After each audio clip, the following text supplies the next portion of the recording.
Two rival fur empires clashed in 1814, guns blazing over. Dried meat? That's right. Pemmican sparked a full-blown war in Canada's frozen wilds, where native ingenuity turned berries and bison into bullets for survival. You thought it was just trail mix? Think again, this superfood fueled feuds that redrew the map. And yet, long before those corporate skirmishes, pemmican stood as the original superfood, a blend of meat, fat, and berries tracing back over 5,000 years in North American indigenous traditions. In the hands of tribes like the Cree and Lakota, it wasn't merely sustenance but a testament to adaptation, packing nearly 3,500 calories per pound without needing fire, easy to haul on hunts or migrations, and enduring for months or even years. For Native Americans on extended hunting trips, or early frontiersmen pushing into uncharted territories, it meant the difference between pressing forward and collapsing in the snow. Even today, expeditions worldwide rely on similar preserved foods, though few match pemmican's raw efficiency, a quiet nod to ancestors who engineered survival in environments that chewed up the unprepared. The Pemmican War itself, erupting in the early 1800s, underscored this value when the Hudson's Bay Company tried to monopolize the resource, banning its export from the Red River Colony in 1814, only to ignite violent clashes with the Northwest Company and Métis hunters who saw it as their lifeline. It's almost comical, in a grim way, how something so humble escalated to raids and battles, like the Battle of Seven Oaks in 1816, where 21 lives were lost over sacks of this dried provision, proving that control over food could redraw borders as effectively as any treaty. Enter Sean Sherman, an Oglala Lakota chef from the Pine Ridge Reservation in South Dakota, who revives these traditions through his work in indigenous cuisine, stripping away colonial influences to highlight pre-contact foods. Sherman calls pemmican wasna in his Lakota dialect, a term echoing the fat-rich essence that binds it, and he emphasizes the vast diversity among North America's indigenous peoples, from the Pacific Northwest salmon-based variants to the plains bison-heavy mixes. Preservation wasn't just a technique, it was a cultural cornerstone, teaching generations how to stretch resources in lean times, much like how modern survivalists stockpile dehydrated meals, but with deeper roots in sustainability.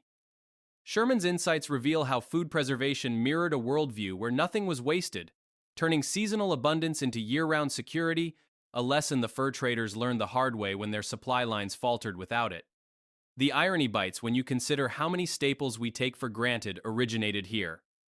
Corn, beans, chili peppers, squash, sunflower seeds, chocolate, potatoes, all domesticated by indigenous hands long before Europeans arrived, only to be rebranded as exotic imports in distant lands. For tribes, food embodied survival and identity, forged over thousands of generations who mastered local ecosystems, creating sustainable systems that contrasted sharply with the Western diet's imported grains and livestock, which often ignored the thriving plant life right underfoot. In the Lakota tradition, pemmican's cultural weight extended beyond calories.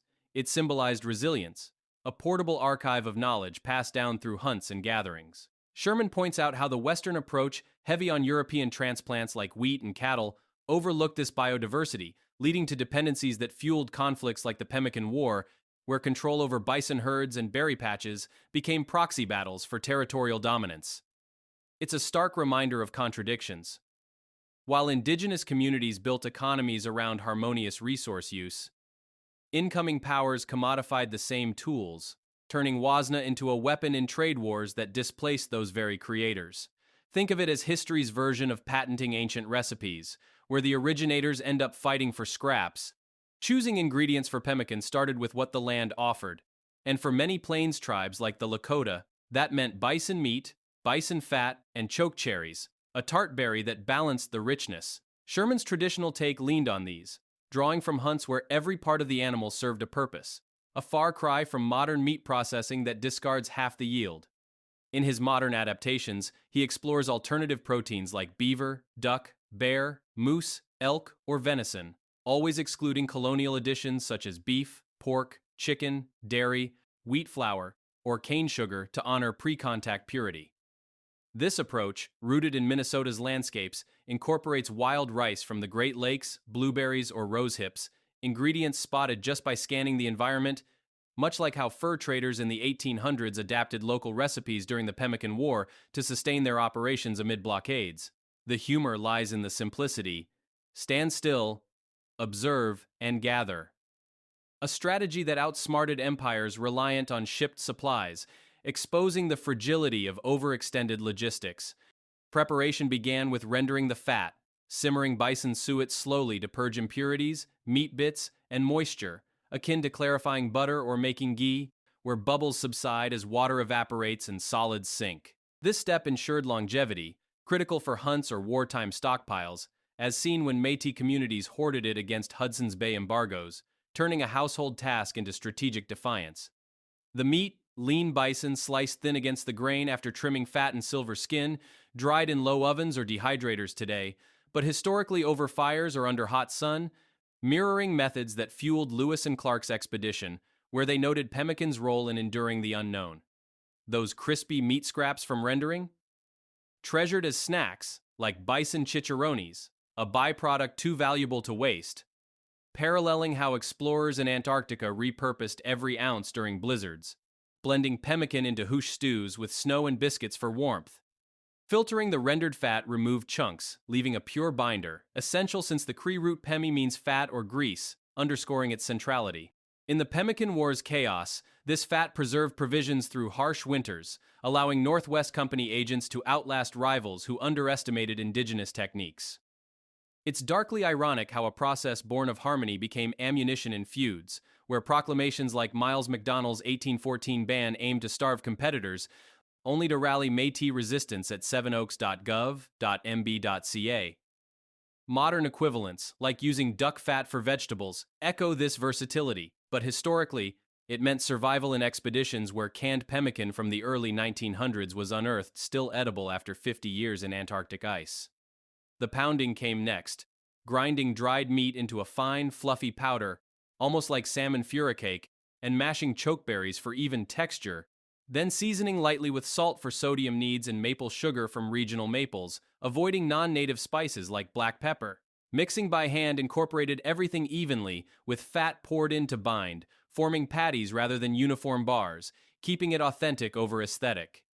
This fat sealed against air moisture, reducing salt reliance, a clever hack that sustained Antarctic teams like Shackleton's, who ate dog pemmican when stranded, highlighting adaptability and desperation. Lewis and Clark journaled its use, likely shared by Sacagawea, while the Pemmican War's feuds over it led to mergers of the trading companies by 1821, a corporate truce born of bloodshed.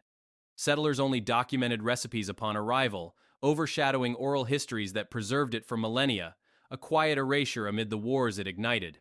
With the dried bison meat ready, the real craft began in pounding it down, piece by piece, until it turned into a fine, shreddy powder that almost resembled fluffy ground fibers, something close to what you'd get from finely processed salmon seasoning in other traditions. This wasn't casual grinding. It demanded effort to break the toughness into something that could bind seamlessly, ensuring no chunks disrupted the final mix. The chokeberries followed suit, smashed in small batches for an even consistency that released their tart essence without turning to mush. Seasoning came lightly, a pinch of salt acknowledging the human need for sodium in survival scenarios, drawn from ancient trade routes that made it accessible even in remote plains.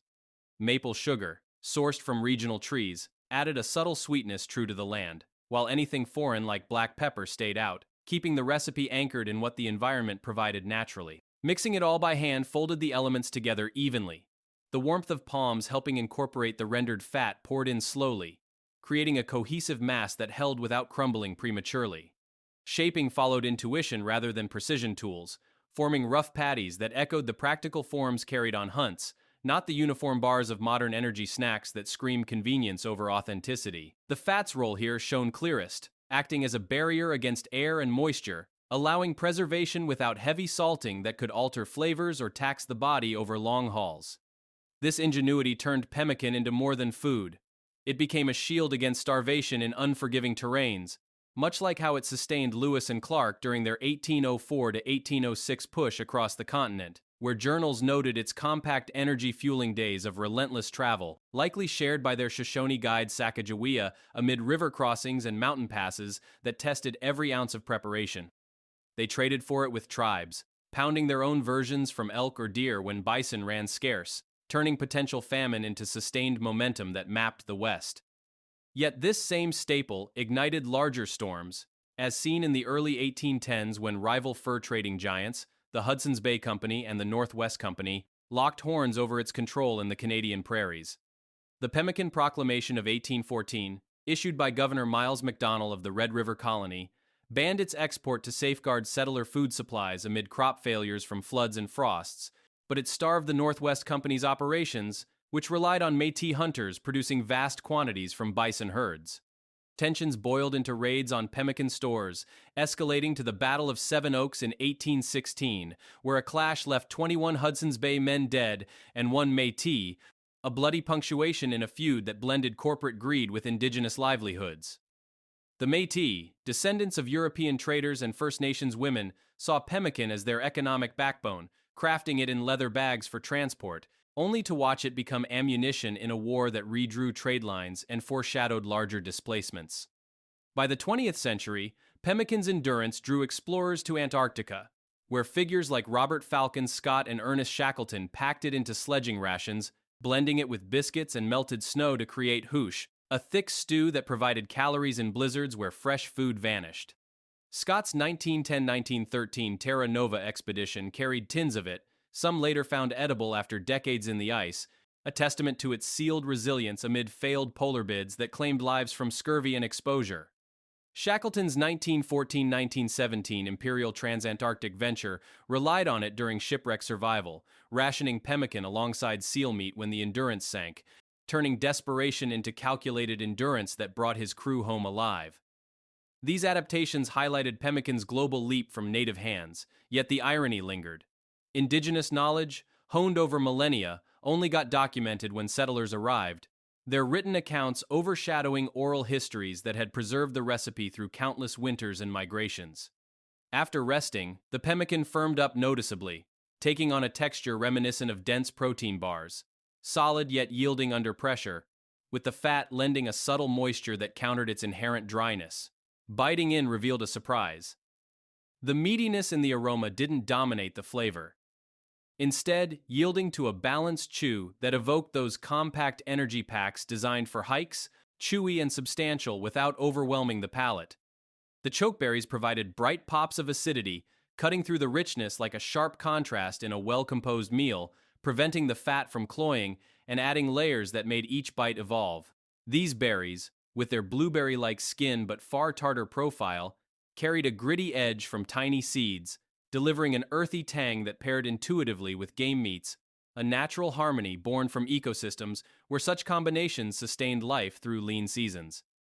In the mouth, the finely ground meat disintegrated almost melt-like, warming with body heat as the fat softened, creating a sensation of gradual release that extended the experience beyond a quick snack. This underscored pemmican's cultural depth, a truly indigenous creation tied to North American soils. Unlike later adaptations like fry bread that incorporated non-native wheat, often misattributed as traditional amid broader erasures of native culinary histories. Experimenting with modern twists could blend lamb and dates, spiced with garam masala for a biryani-inspired kick, bridging old worlds and new kitchens while respecting origins.